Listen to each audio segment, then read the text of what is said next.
ہم سب کو ملے. آپ بھی لیں. ہاں میں لے رہا ہوں, آپ لیں, کیونکہ یہ امام حسین علیہ السلام کی شہادت کی برسی کے موقع پر ہے, اور ہم ان کی قربانی کو ہمیشہ تازہ اور یاد رکھتے ہیں, کیونکہ انہوں نے قربانی دے کر ہمیں صبر کا سبق دیا ہے, ہمیں ظلم کے آگے نہ جھکنے کا سبق دیا ہے, اور ہمیں صبر و استقامت کے ساتھ اللہ کی خوشنودی کے لیے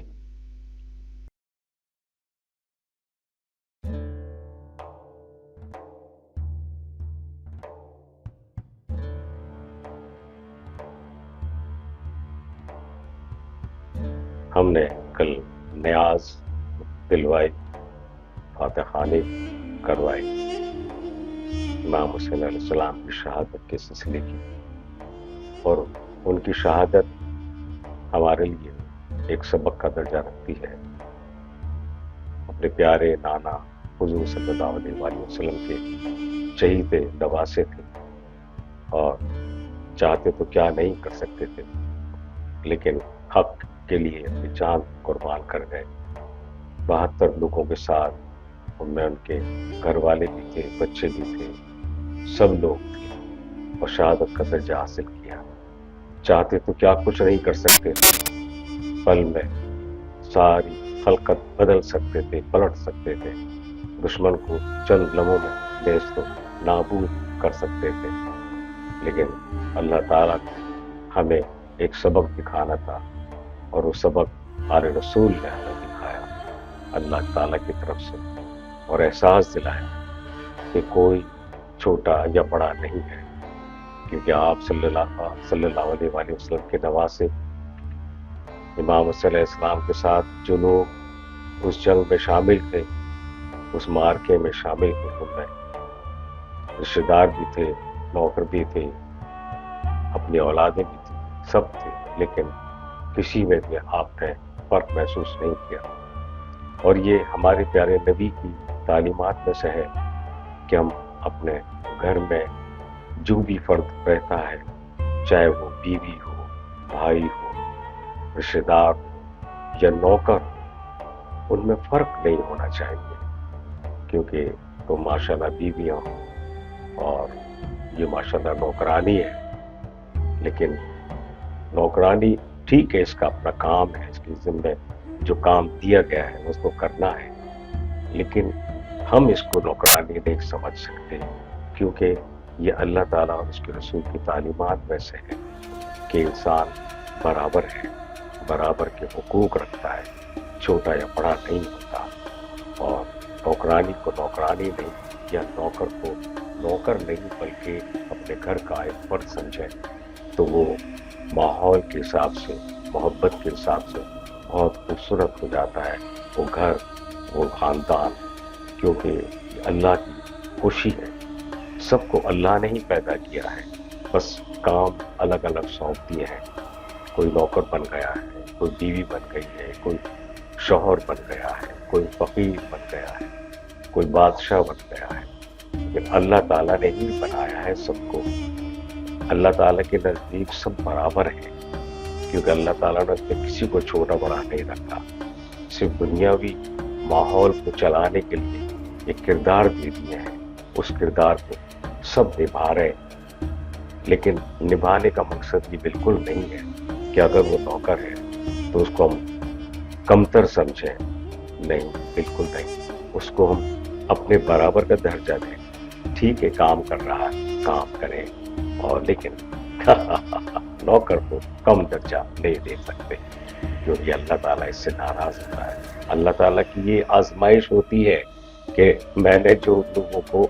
رشتے دار دیے ہیں, نوکر دیے ہیں, تو وہ کتنا فرق محسوس کرتے ہیں. کوئی فرق نہیں ہونا چاہیے. یہ اللہ تعالیٰ کی طرف سے ہمیں ہدایت ہے. اور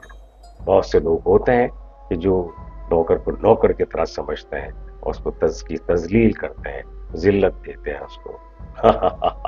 لیکن ہمارے یہاں ماشاءاللہ یہ دونوں میری بیگمان بیٹھی ہیں, یہ بھی میری طرح سوچتی ہیں, اور یہ کبھی بھی نوکر کو, نوکرانی کو نوکر یا نوکرانی نہیں سمجھتے, بلکہ اپنے گھر کا ایک فرض سمجھتے ہیں، اور یہی ہماری تعلیمات ہے، خاندانی تعلیمات ہے۔ ظاہر ہے میں جیسا کرتا ہوں تو میری بیگمات بھی وہی کریں گی، ویسا ہی کریں گی۔ میرے خاندان نے جیسا کیا ہے، میرے ماں باپ نے جیسا سبق دیا ہے، میں چاہوں گا کہ میں اپنے خاندان میں بیوی کو، بچوں کو، سب کو یہی ہدایت دوں گا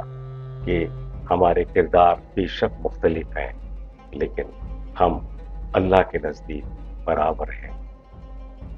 اور وہ فرق جو اللہ تعالیٰ نے نہیں بنایا تو ہم وہ فرق کیوں پیدا کریں؟ ہم سب کو ساتھ لے کر چلتے ہیں، برابر ایک جیسا، کسی کو کسی سے برتری نہیں ہونی چاہیے۔ یہ اللہ تعالیٰ کی تعلیم ہے۔ حضور صلی اللہ علیہ وآلہ وسلم ہر کسی کے ساتھ وہی برتاؤ کرتے تھے جو اپنوں کے ساتھ کرتے ہیں، چاہے وہ کتنے کم درجے کا شخص ہو، کوئی بھی ہو، اس کو اسی درجے سے بات کرتے تھے جیسے وہ اپنے قریبی لوگوں سے کرتے تھے، اپنے صحابہ کرام سے کرتے تھے، اپنے رشتہ داروں سے کرتے تھے، اپنے آل سے کرتے تھے، وہی درجہ عام لوگوں میں بھی دیتے تھے۔ تو پھر ہم تو پیارے نبی کی امت میں سے ہیں، تو ہم تو فرق کر ہی نہیں سکتے۔ بہت خوشی کی بات ہے کہ میرے دونوں بیگمات میری بات کو سمجھتی ہیں، اور خوش ہوتا ہوں میں کہ یہ میری اسی بات کو سمجھ کر کسی کو فرق کے ساتھ نہیں بلاتی، اور محبت، عاجزی اور انکساری کو مظاہرہ کرتے ہوئے سب کو برابر کا درجہ دیتے ہیں۔ یہ مجھے بہت خوشی ہے، بلکہ میں کہوں گا کہ میری خوش نصیبی ہے کہ اللہ تعالیٰ نے مجھے میری سوچ کے مطابق بیویاں دی ہیں، ایک دو دونوں ساتھ رہتی ہیں، کمال ہے ماشاءاللہ۔ بہت خوش ہوتا ہوں میں کہ دونوں میں کوئی جیلسی نہیں ہے،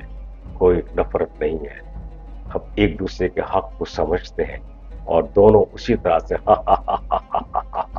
میرے ساتھ محبت سے پیش آتے ہیں۔ ظاہر ہے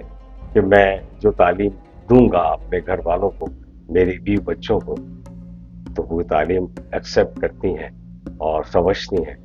اور جب ان کو حوالہ دیا جاتا ہے، بلکہ پڑھی لکھی ہیں میری بیویاں سمجھانے کی بھی کیا ضرورت ہے، لیکن یہ حقیقت ہے کہ تعلیم ہمیں سکھاتی ہے اچھا برتاؤ اللہ تعالیٰ کی مہربانی سے۔ تو ظاہر ہے یہ خود بھی سمجھتی ہیں، بس ایک دوسرے سے بات کر کے احساس دلایا جاتا ہے کہ ہم میں کوئی ایسی بات تو پیدا نہیں ہو گئی کہ ہم لوگوں کو کمتر سمجھیں، اور یہی بات ہمارے اللہ تعالیٰ کی دی ہوئی ہے جو ہمیں کرنا پڑتا ہے، اور یہ ہمیشہ قائم و دائم رکھیں گے۔ اپنی اولاد کو بھی یہی بات سکھائیں گے کہ کسی کا کوئی فرق نہیں، بس اللہ کے نزدیک سب برابر ہیں، اور جب برابر ہیں، اللہ نے برابر کر دیا تو ہم کون ہے ایسے جو اس فرق کو توڑ دے؟ ایسا نہیں ہو سکتا۔ یہی تو بات ہے کہ ماشاءاللہ میری بیویاں بہت محبت والی ہیں، اور ایک دوسرے سے ساتھ محبت کرتی ہیں، حالانکہ دونوں ایک دوسرے کی سوکن ہیں، اور جب نوکرانی سامنے ہے تو اس کو بھی وہی درجہ دیتی ہیں کہ جو ایک عام انسان کا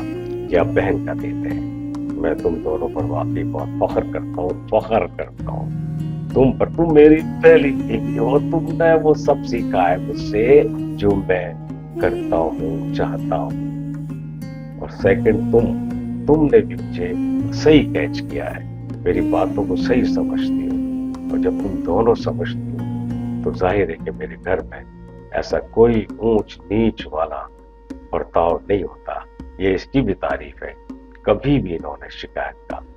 موقع نہیں دیا ہے، اور میں سمجھتا ہوں کہ اسی سے میرا گھر جنت بنا ہوا ہے، کیونکہ جو کردار جیسا بھی ہے اللہ تعالیٰ نے دیا ہے، اور کسی کو کچھ پتا نہیں ہوتا کہ وہ کب عرفان